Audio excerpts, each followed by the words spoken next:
দেখুন, আমাদের প্রধানমন্ত্রী জনতা শেখ হাসিনাকে হত্যা করার জন্য 19 বার প্রচেষ্টা চালানো হয়েছে, এখনো যে হচ্ছে না এটা কিন্তু বলার সুযোগ নেই। তাহলে কি দাঁড়ালো? নির্বাচনের মাধ্যমে ওনাকে ক্ষমতা থেকে হটানো যাবে না।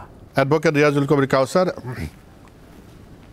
এই যে কিছুদিন আগে সরকার প্রধান বললেন যে অতি বাম এবং অতি ডান সরকারের বিরুদ্ধে ষড়যন্ত্র করছে, আবার ওয়াহিদুল কাদের সম্প্রতি বলেছেন যে দেশের ভিতরে ও বাইরে সংকট সৃষ্টির চেষ্টা করছেন অনেকে, ক্ষমতায় আছেন। তো এই মাঝে মাঝে এরকম কেন মনে হয়? এটা মানে ভিত্তি আছে কি?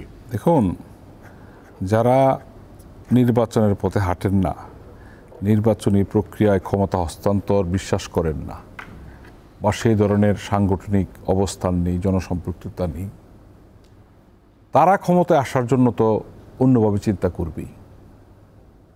আর এটা যদি সরাসরি বলি, আওয়ামী লীগ কখনো আন্দোলনে পরাজিত হয়নি।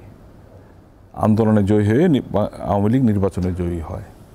আওয়ামী লীগ একটা জায়গায় পরাজিত হয়, সেটা ষড়যন্ত্র। কারণ ৭৫-এর 15 আগস্টের পরে হত্যা ষড়যন্ত্রের যে রাজনীতি শুরু হয়েছিল, ক্ষমতা পরিবর্তন হয়েছিল, আমরা অবশ্যই মনে করি এখনও সেই অবস্থা হতে পারে। দেখুন, আমাদের প্রধানমন্ত্রী জনতা শেখ হাসিনাকে হত্যা করার জন্য 19 বার প্রচেষ্টা চালানো হয়েছে, এখনো যে হচ্ছে না এটা কিন্তু বলার সুযোগ নেই। তাহলে কি দাঁড়ালো? নির্বাচনের মাধ্যমে ওনাকে ক্ষমতা থেকে হটানো যাবে না। কীভাবে হটাতে হবে? ওই হত্যার মাধ্যমে। আমরা এটার আভাস বা ইঙ্গিত পাই বলে তো বলি, বা সেই কারণে তো এটা বলার চেষ্টা করি যে আমাদেরকে সতর্ক থাকতে হবে। কারণ শেখ হাসিনা আছে বলেই কিন্তু বাংলাদেশ আজকে রাইট ট্র্যাকে আছে, উন্নয়নের ধারাবাহিকতা আছে, রুট মডেল হয়েছে, মানুষের মৌলিক যে অধিকার সেটা বাস্তবায়ন করতে পেরেছি। কিন্তু আমরা যখন দেখি কোনো রাজনৈতিক দল গণতান্ত্রিক প্রক্রিয়ায়, নির্বাচনের প্রক্রিয়া যাচ্ছেন না, ক্ষমতায় যেতে চান, তাহলে পথটা কি? ওই যে সেই পথ, ষড়যন্ত্রের পথ।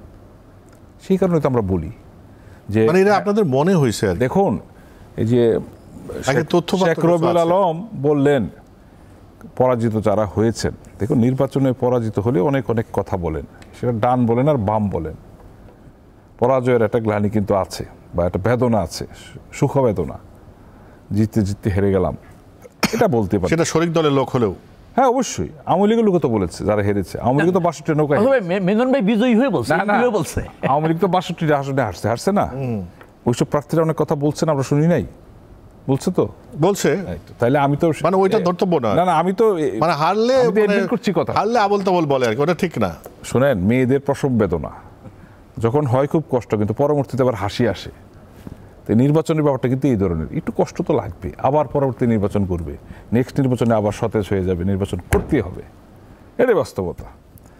আমরা বলি কি যে অবশ্যই পট পরিবর্তন হবে, নির্বাচনের মাধ্যমে হোক, এবং এখানে মুখ্য শক্তি হলো জনগণ। নির্বাচনের মাধ্যমে হটানো যাবে না, তো কি পট পরিবর্তন কিভাবে হবে?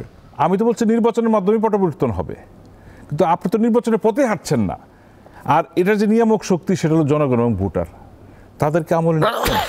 আর যদি বলেন যে আপনাদের সাথে জনগণ আছে, ভোটার আছে, নির্বাচনে দাঁড়ান না, প্রতিটা কেন্দ্রে প্রতিটা বুথে আপনারা ফেস করেন না। এখানে কমিশনকে দূর দিচ্ছেন কেন? অন্য কাউকে দূর দিচ্ছেন কেন? নির্বাচনে প্রতিহত করার ডাক দিচ্ছেন কেন? সংবিধানে মৌলিক অধিকার জনগণের ভোট দিবে, আপনি বলছেন নির্বাচনে ভোট দিতে যা পারবেন সেই নির্বাচনেই হোক, ওই পথে যাচ্ছেন কেন? বরঞ্চ আপনি নির্বাচনে ভোট দিয়ে সরকারের বিরুদ্ধে বা কোনো প্রার্থীর বিরুদ্ধে বা কোনো দলের বিরুদ্ধে অনাস্থা আনান, এটা বলতে পারেন। এই যে জাতীয় সংসদের সাথী জানুয়ারি নির্বাচন, ওনারা লিফলেট বিতরণ করেছেন, এরপরও তো 42% ভোট পড়েছে, ওনারা আসলে তো এটা 70% হয়ে যেত। আমরা তো মনে করি 50 ভাগের বেশি ভোট পড়লেই